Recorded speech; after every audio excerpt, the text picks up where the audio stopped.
Et maintenant sur France Info, on va vous présenter une formidable aventure dont nous sommes partenaires et qu'on va vous faire vivre sur notre antenne pendant à peu près 2 mois. Une aventure qui s'appelle Rêve d'Himalaya et c'est Steven Le Yarrick qui va faire, bonjour Steven, bonjour. Qui va faire ce rêve pour nous que vous allez pouvoir suivre donc sur France Info. Steven, présentons d'abord Rêve d'Himalaya. Vous allez partir dans quelques jours pour traverser tout l'Himalaya par ce qu'on appelle la trace la plus dure, la plus haute, c'est ça? On va dire la plus dure, la plus haute, on va dire la plus haute, la plus dure. Je peux pas dire ça, Samuel, parce que je l'ai pas fait pour le moment, mais elle est réputée très très dure, ouais. Et on va peut-être voir l'image. Vous la faites cette trace, ce périple, cette aventure en VTT, en vélo et en escalade. Et en alpinisme, ouais. Ouais, c'est la particularité de cette aventure, c'est de faire une aventure vélo et alpinisme, donc les 2 disciplines que je pratique le plus. Et donc voilà, on le voit, c'est tout l'Himalaya népalais. Je dis népalais parce que l'Himalaya fait un peu plus de 5000 km, donc voilà, aller de Kanchenjunga à Simikot, c'est un peu plus de 2000 km, 90 000 mètres de dénivelé positif à vélo et à pied. Alors vous parlez d'alpinisme, le vélo qu'on vient de voir là, à l'image, qu'est-ce qu'il devient dans ces séquences d'alpinisme? Je l'accroche sur mon dos. Oui, donc c'est quoi? C'est une dizaine de kilos? Le vélo fait 10 kilos, mon sac fait 10 votre matériel kilos. Ouais, okay. Ça fait à peu près 20 kilos sur le dos. Donc sanglé sur mon dos. Et voilà, l'idée c'est de tout faire avec mon vélo, c'est avoir une vie de Sherpa pendant un peu plus de 2 mois. Donc voilà. Alors vous êtes déjà parti en Himalaya, c'était il y a 1 an. Pourquoi repartir? Pour aller au bout de ce rêve qui est traversé l'ensemble de cet absolu qu'est l'Himalaya et d'aller à la rencontre de toutes les populations népalaises. Parce que l'Himalaya et le Népal, ce n'est pas que l'Everest ou les Annapurna que tout le monde fait en trekking. Enfin, beaucoup de gens font en trekking. C'est rencontrer des populations qui n'ont jamais vu d'occidentaux. C'est des personnes qui n'ont jamais vu forcément un vélo, un drone, une caméra. Donc ça va être drôle et ça m'intéresse vraiment de voir leurs réactions. Parce qu'il y a l'aspect sportif qui est évident, parce que là, il y a un défi qui est incroyable, celui que vous allez relever physiquement, mais j'ai l'impression que le côté humain, la rencontre de ces populations et peut-être aussi certaines valeurs que vous voulez porter, c'est peut-être presque plus important que l'aspect sportif. C'est fondamental, en fait. Moi, j'étais un ancien sportif de haut niveau. Je faisais du vélo. Dans le cyclisme, oui. Ouais. Mais il n'y avait pas cette transmission que je peux apporter aujourd'hui. Donc voilà, l'idée, c'est d'arriver dans des endroits que je connais absolument pas et de transmettre des valeurs. Aujourd'hui, bon là, j'ai la chance d'avoir France Info en partenaire, donc ça va être transmis à grande échelle, mais ouais, c'est un bonheur de rencontrer des gens qui ont une grosse ouverture d'esprit et qui attendent presque tout de nous.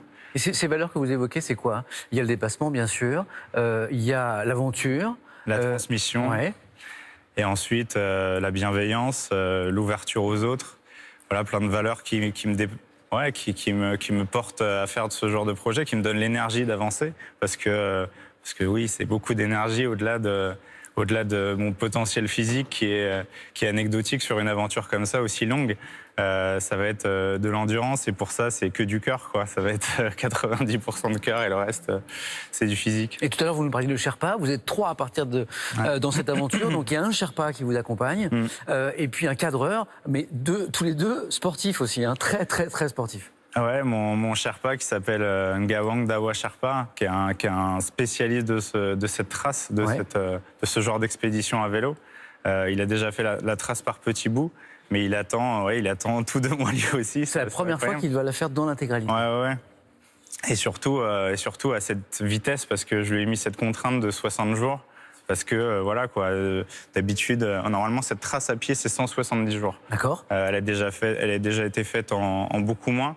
Mais l'idée, c'est d'avoir cette transmission quand même et ce dépassement tous les jours. Donc voilà, c'est pour ça aussi que j'ai un cadreur qui vient avec moi. Qui lui aussi s'appelle Pewen Groti. Est très sportif, c'est ça? Ouais, c'est un spécialiste de l'escalade. Et pour lui, ça va être une grande nouveauté. Il a traversé la Mongolie à dos de cheval et il revient d'un stage de survie en Laponie. Mais là, sur une distance pareille et sur cette longueur, ça va être dur aussi pour lui de travailler tous les jours. Il y a le défi physique, vous nous parlez de valeurs aussi. Vous allez lever des fonds, récolter des fonds pour plusieurs fondations népalaises. Pour une dizaine de fondations népalaises, j'ai fait le choix aujourd'hui de faire un grand crowdfunding sur GoFundMe qui moi, j'ai envie de m'engager au Népal, évidemment, sur ce genre d'aventure individuelle, mais aussi auprès des populations locales. Donc, je vais essayer d'aider le maximum de fondations, une dizaine de fondations au Népal, sur mon passage. S'il y a une école à reconstruire, on essaiera de reconstruire une école. S'il y a un orphelinat à construire, on le fera. C'est pas les mêmes coûts qu'en France et c'est pas les mêmes contraintes financières. Je pense que c'est bien de s'engager aussi comme ça.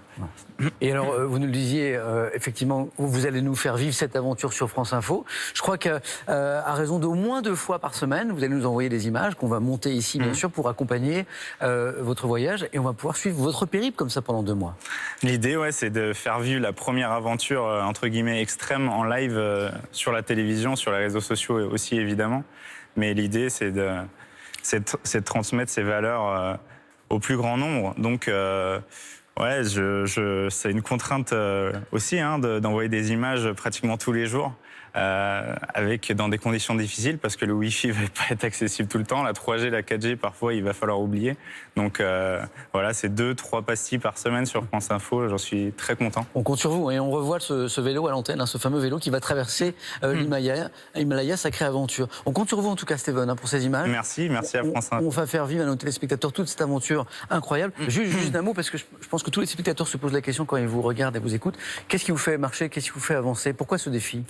Ce que je vous ai dit, ce dépassement, transmission, ces valeurs qui m'animent depuis toujours. J'ai toujours été à la recherche d'aventures et aujourd'hui, j'ai entre les mains une aventure que j'ai construite évidemment de mes mains, mais grâce à France Info, grâce à mes partenaires financiers aussi, j'arrive à aller au bout de ces rêves et transmettre mes valeurs au plus grand nombre. Donc voilà, c'est de l'énergie, c'est du cœur. Une belle aventure qui s'apprête à débuter. C'est Rêves d'Himalaya, c'est Steven Le Yarrick. Avec ses 2 compagnons, on va vous faire vivre ça pendant 2 mois sur France Info. De très belles images à venir. Un grand merci, Steven. Merci, Samuel. Bonne chance. Merci. Voilà, puis du cœur, il va vous en falloir, bien sûr.